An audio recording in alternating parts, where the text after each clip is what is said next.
কোচবিহার গুলমোহর রয়্যালসে মেলা হচ্ছে দেখে আর কিন্তু নিজেকে আটকে রাখতে পারলাম না, তাই আজকে চলে গিয়েছিলাম কোচবিহারের প্রথম 5 স্টার হোটেল গুলমোহর রয়্যালসে। আর এখানে গিয়ে দেখলাম আমি বাদে প্রায় আশেপাশে সবকিছুই কিন্তু চকচক করছে।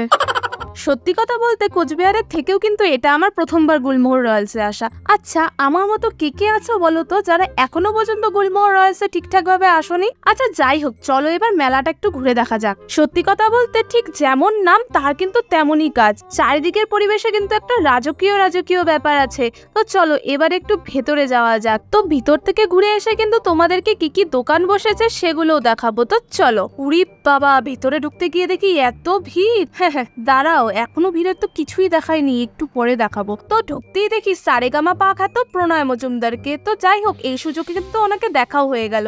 আর এই যে ভিড় দেখাবো বলছিলাম, দেখো কি অবস্থা। এখানে এত ভিড় হবে আমি কিন্তু ভাবতেই পারিনি। তাহলে এবার চলো মেলায় কি কি দোকানপাট বসেছে সেটা একটু দেখে নিই। এখানে কিন্তু বেশি দোকানপাট বসেনি, ওই 3 থেকে 4টের মতো দোকান ছিল। আর যার মধ্যে ওই জুয়েলারির দোকানটা সবার আগে চলে যায়। আর সাথে কিন্তু 50 টাকার অনেক সুন্দর সুন্দর ব্যাগ পাওয়া যাচ্ছিল। আর এগুলো মনে হয় হ্যান্ডমেড ছিল। এখন কিন্তু আমাদের মেলা ঘোরা শেষ, তো চলো বের হওয়ার আগে একটু গুলমোহর রয়্যালসের মন্দিরটাকে দেখিয়ে নিই। তো এটা ছিল কিন্তু গণেশ ঠাকুরের মন্দির, যেটা ঢুকতেই হাতের বাদিকে পড়বে। আর এত সুন্দর মন্দিরটাকে যদি না দেখাতাম তাহলে তো ভগবান আমাকে পাপ দিত। তো যাই হোক, এখন কিন্তু চলে এসেছি সাগর দিঘিতে। আর এসে অর্ডার দিয়ে দিয়েছি মোমো। আর আমরা যতক্ষণ মোমো খাচ্ছি তোমরা কিন্তু ভিডিওটিকে লাইক করে একটা কমেন্ট করে দাও। টাটা।